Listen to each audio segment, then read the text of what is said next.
Okay, all right, guys, welcome back to the podcast. And as you all already know, up next for us is UFC Fight Night, Magny versus Prates.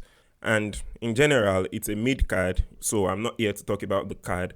I'm just here to talk about the main event on the evening, and that's the fight between welterweight OG Neil Magny and rising star Carlos Prates. And this is another one of those OG versus new kid fight.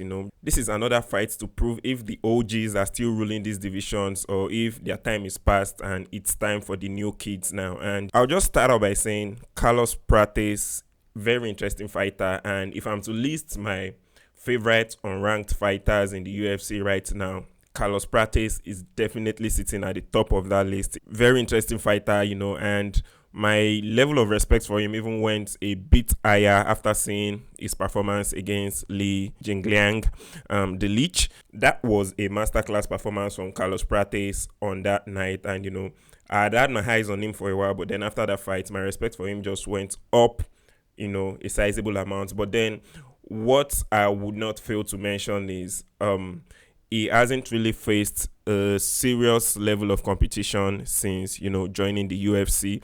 Interesting kid all around. He's 3-0 in the UFC, 4-0 if you count his Dana White Contender Series win. But when you look at the people he's fought on his career, he had the Mitch Ramirez victory in the Dana White Contender Series fight. He fought Trevin Giles on his debut, fought Charles Radke as his second fight, and then the fight against Li Jingliang, which was like his toughest opponent to date in the UFC. But the thing about the Li Jingliang fight is Lee was coming off a 2-year absence in the UFC at that point, so not denying the guy's talents, but that kind of waters down the victory because he's fighting against someone who has been out of the UFC for 2 solid years. This thing of taking extended time off, fighting in the UFC and then coming back and being an instant impact is not for everybody. Even the greatest fighter ever to exist in the person of Israel Adesanya tried it and failed. And please don't question me on that. Greatest fighter ever to exist. Of course I'm joking, but Israel Adesanya, he tried it, took a long extended time of fighting, just to live life, recuperate, and then come back. And even though on the night he looked sharp against Dricus du Plessis, similarly on the same card where Prates defeated Li Jingliang, Adesanya looked sharp, but he couldn't get it done. So I think the fact that Prates fought for what was supposed to be like the biggest test on his career, he was fighting someone who of course a respected fighter, but not like the most dominant welterweight, and then he's been off for 2 years, so it kind of waters down the victory, but then still doesn't mean Carlos Prates isn't a talented fighter. I just said all that to say that Prates hasn't really had like tough competition on his resume in the UFC, and this fight is that fight for him. And then I was looking at Magny's career, and then I figured out something. I noticed something in Magny's career that kind of makes this fight even way more interesting. This makes this fight Carlos Prates' chance to prove he is a legit talent in the welterweight.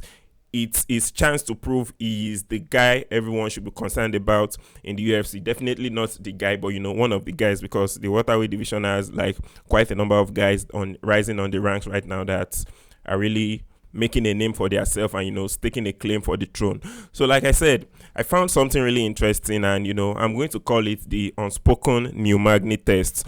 If you look at Neil Magny's career, his past 4 fights have been against the new guys, and this is going to be his 5th one. So what I've noticed is, of all the new kids Neil Magny has faced, the ones that get past him, when you look at their career after Neil Magny, they've actually proved that they deserve to be, in the high ranks of the welterweight rankings. And then the ones that have lost to Neil Magny have all just, kind of like faded into oblivion. Not faded into oblivion after all, but, they lost that hype, and, their career hasn't like being on that up and up after the Neil Magny fight. So, which makes me say, for Carlos Prates, this is a test, Like I said, he's one of my most interesting fighters. He's one of the guys I really look forward to seeing fighting. But then, this is the test for him. If he passes this, I'm very hopeful that going forward, we are going to see a big explosion in his career.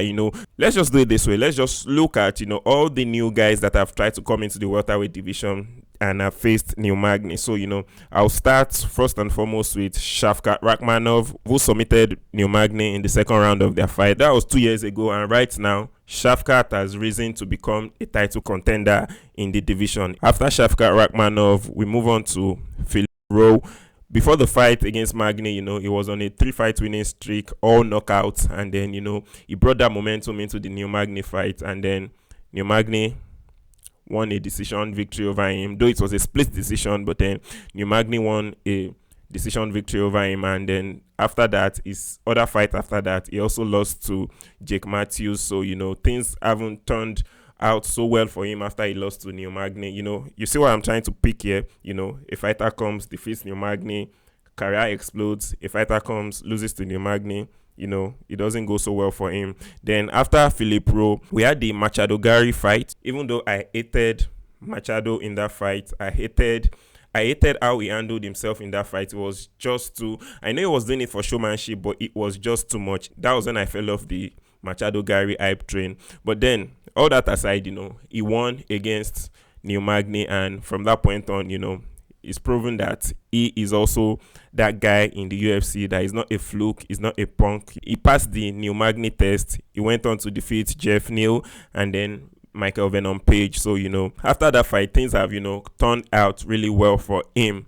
We move on to the next, new guy that tried to pass through Neil Magny, Mike Malott. This was a guy that, before coming to take the Neil Magny test, he was on a 3-fight winning streak in the UFC, 4 if you count his Dana White Contender Series victory.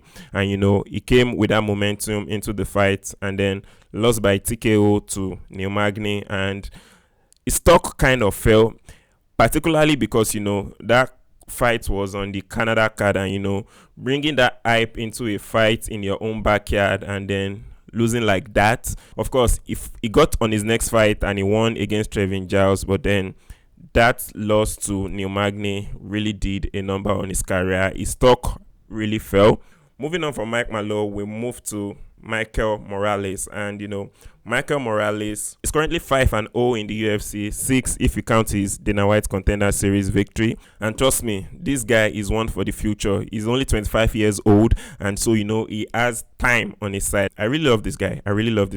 And I'm so glad he recently got ranked. But I've moved off topic, so the topic here is he took the Neil Magny test, he passed, and I'm so excited for what's in the future for him. And then, all this said, let's bring it back to Carlos Prates, who, it's his time to take the test now.